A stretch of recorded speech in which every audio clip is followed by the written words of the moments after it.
ربی اشرح لی صدری ویسر لی امری واحلل عقدۃ من لسانی یفقہوا قولی۔ الحمدللہ، میں راحلہ سلیم ڈاکٹر محمد سلیم کی وائف ہوں۔ الحمدللہ ہم لوگ بھوپال سے بلونگ کرتے ہیں۔ میرے ہسبینڈ نے پہلے اسلام قبول کیا، ایک جین فیملی سے بلونگ کرتے ہیں۔ میں اگروال فیملی سے تھی، میرا پرانا نام مانسی اگروال تھا، اور میرے ہسبینڈ نے جب اسلام قبول کیا تو میرے لیے میری لائف کا بہت ایک شاکنگ انسیڈنٹ تھا۔ میں نے فرسٹ ٹائم کسی کو پہلی بار دیکھے، میں نے کسی کو نماز پڑھتے ہوئے دیکھا۔ میں نے اچانک یہ اکثر کر کے ایک پرٹیکولر ٹائم ہوتا تھا اور یہ گھر سے کہیں چلے جاتے تھے، اور میں ان سے پوچھتی تھی کہ آپ کہاں جاتے ہیں، تو یہ رپلائی کرتے تھے this is none of your business, you have to do your job. تو میں بھی خاموش ہو جاتی تھی۔ باقی میرے فادر ان لا سے اکثر ان کی ڈیبیٹ اور سب کچھ ہوا کرتا تھا، بٹ مجھے نہیں سمجھ میں آتا تھا کہ یہ ڈیبیٹ کیا ہے، یہ لوگ کس بات پہ اتنا زیادہ، مطلب ان کا ڈیبیٹ اتنا ایگریسو موومنٹس پہ کیسے آ جاتا ہے۔ تو باقی پھر ایک دھیرے دھیرے جب مجھے یہ اسلام کے پہلے تو یہ لوگ نہیں بتائے، بٹ فرسٹ ٹائم جب میں نے ان کا فجر کی نماز تھی اور اچانک میری نیند کھلی اور میں نے ان کو نماز پڑھتے ہوئے دیکھا، میں نے ان سے پوچھا کہ آپ کیا نماز پڑھ رہے ہیں، کیونکہ صرف ٹیلی ویژن پہ دیکھا تھا کہ ہاں ایسے جو کرتے ہیں وہ نماز کے ایکشنز ہیں۔ میں نے ان سے پوچھا کہ آپ نماز پڑھ رہے ہیں، انہوں نے کہا کہ ہاں میں نماز پڑھ رہا ہوں۔ میں نے بالکل دیر نہیں کی میرے فادر ان لا کو بتانے میں۔ میں روم سے باہر نکل کے اور میں نے سب سے پہلے ان کو بتایا کہ پاپا جی آج ان کو میں نے نماز پڑھتے ہوئے دیکھا۔ تو انہوں نے مجھ سے کہا کہ ٹھیک ہے، خاموش رہو، ابھی کسی سے کہنا نہیں، ہم دیکھیں گے کیا کر سکتے ہیں۔ اب وہ جو میری لائف کا مومنٹ تھا، وہاں سے میرے کو ایسا لگا کہ یہ کیا ہوا، مطلب یہ کیا کر رہے ہیں، ایسا کیوں کر رہے ہیں، یہ کہیں یہ کسی ایسے ویکتی سے تو نہیں مل گئے جو ان کو ٹیررزم کی طرف لے جا رہا ہے، اور یہ ایسی چیزوں میں تو نہیں انوالو ہو جائیں گے۔ ایک بہت بڑا ڈر جو میرے اندر تھا وہ، اور on that time I was pregnant, تو میرے کو ایک بہت کھلبلی سی لگی رہتی تھی کہ یہ کیا چل رہا ہے، یہ کیا چل رہا ہے۔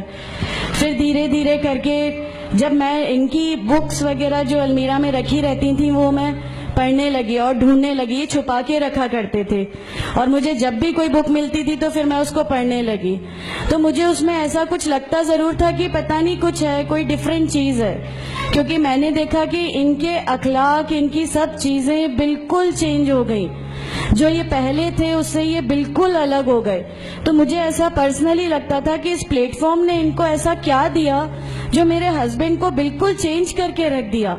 مطلب الحمدللہ یہ اس سمے کوشش کرتے تھے کہ جو نبی کی سنتیں ہیں، جو ہمارے نبی صلی اللہ علیہ وسلم نے کیا، اپنی وائف کی مدد کرنا، اپنی وائف کے ساتھ کس طرح اس کے حقوق کی ادائیگی کرنا، یہ سب کچھ وہاں الحمدللہ کرنے لگے۔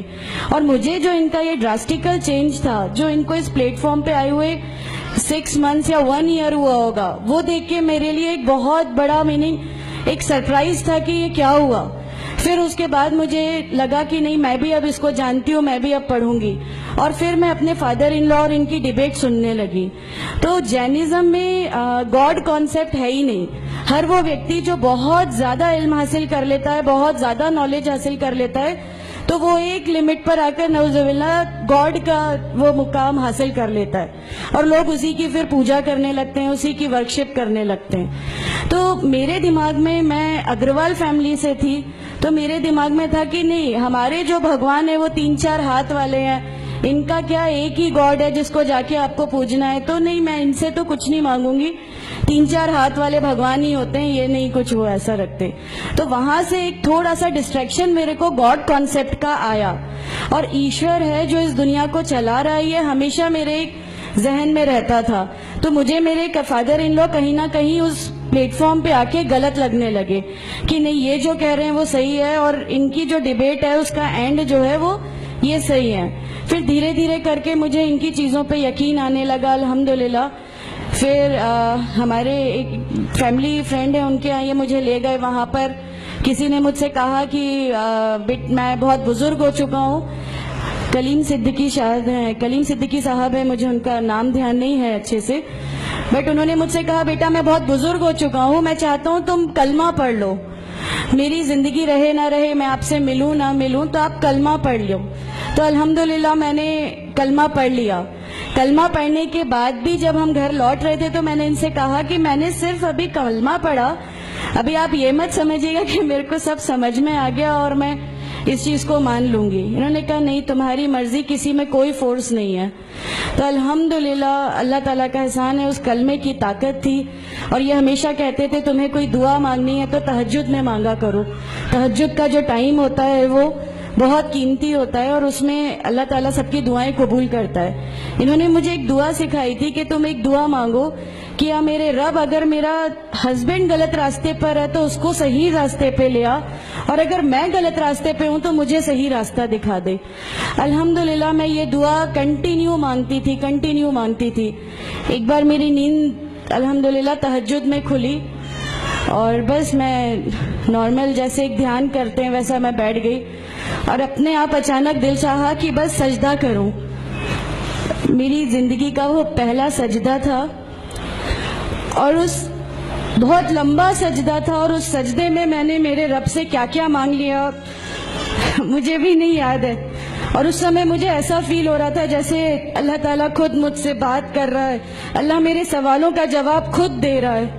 الحمدللہ بس اس کے بعد تو ایسا لگا کہ نہیں, اسلام حق ہے اور اسلام پہ ہی چلنا ہے. اس کے بعد پھر بہت ساری پریشانیاں لائف میں آئیں, سب کچھ آیا, بٹ الحمدللہ اللہ کا احسان ہے کہ اللہ تعالیٰ نے ہر پریشانی, ہر چیز کو ایسے لے لیا کہ ہم لوگوں کو کبھی احساس ہی نہیں ہونے دیا کہ یہ کوئی پریشانی تھی. ایسا لگا کہ اللہ کی پوری راہ میں ہم لوگوں کو ریوارڈ ہی ملنا ہے اس چیز کا, اور اللہ ہمیں اس کا ریوارڈ ہی دیتا چلا جائے گا. الحمدللہ بس اس سمے سے شروعات ہوئی تھی دین اسلام کی. الحمدللہ آگے چل کے پریشانیاں, تکلیفیں ہر ریورٹ کی زندگی میں آتی ہیں, لیکن میں ہر ریورٹ بہن سے یہ کہنا چاہتی ہوں کہ اللہ کی خاطر آپ لوگ اس دین میں آئے ہیں, کسی اور چیز کے لیے نہیں آئے. تو اللہ ہی کی خاطر ان پریشانیوں کو بھی جھیلیے, اللہ ہی کی خاطر جھیلیے. اللہ تعالیٰ اگر آپ لوگوں سے ماشاءاللہ, میں جب گھر سے نکلی, جب ہمارے فادر ان لا نے ہمیں گھر سے نکالا, میرے بچے کی, چھوٹا بچہ تھا, چھوٹے والے کی صرف ایک دودھ کی بوتل تھی, اس کے علاوہ کچھ بھی نہیں تھا.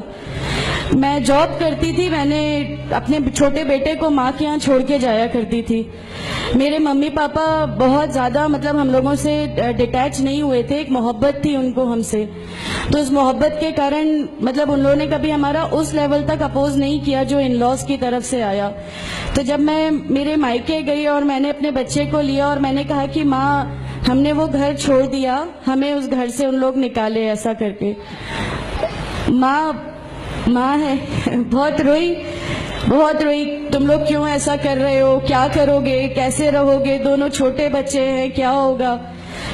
میں نے کہا کہ ماں آپ صرف ایک ماں ہو نا, وہ مجھے 70 ماؤں کے برابر محبت کرتا ہے, تو جو رب مجھے میری 70 ماؤں کے برابر محبت کرتا ہے وہ کیسے اس دنیا میں مجھے رسوا کر سکتا ہے.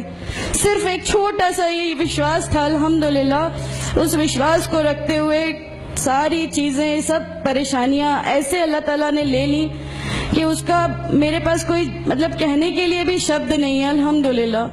اور میں آپ لوگوں سے سب سے گزارش کرتی ہوں, اور اگر اللہ نے مجھے آپ لوگوں کی ایک ایسی بہن بنا دیا جو آپ کی پریشانیاں, آپ کی ہر اس میں, ہمارا گھر, ہماری سب کچھ الحمدللہ آپ کے لیے ہے, کیونکہ ہم لوگ ٹھان کے بیٹھے ہیں ہمارا جینا مرنا, ہماری نمازیں, ہمارا سب کچھ صرف اللہ کے لیے ہے, اور یہی لے کے ہم کو جانا ہے. کوئی جواب ہمیں نہیں ملے گی. السلام علیکم ورحمۃ اللہ وبرکاتہ.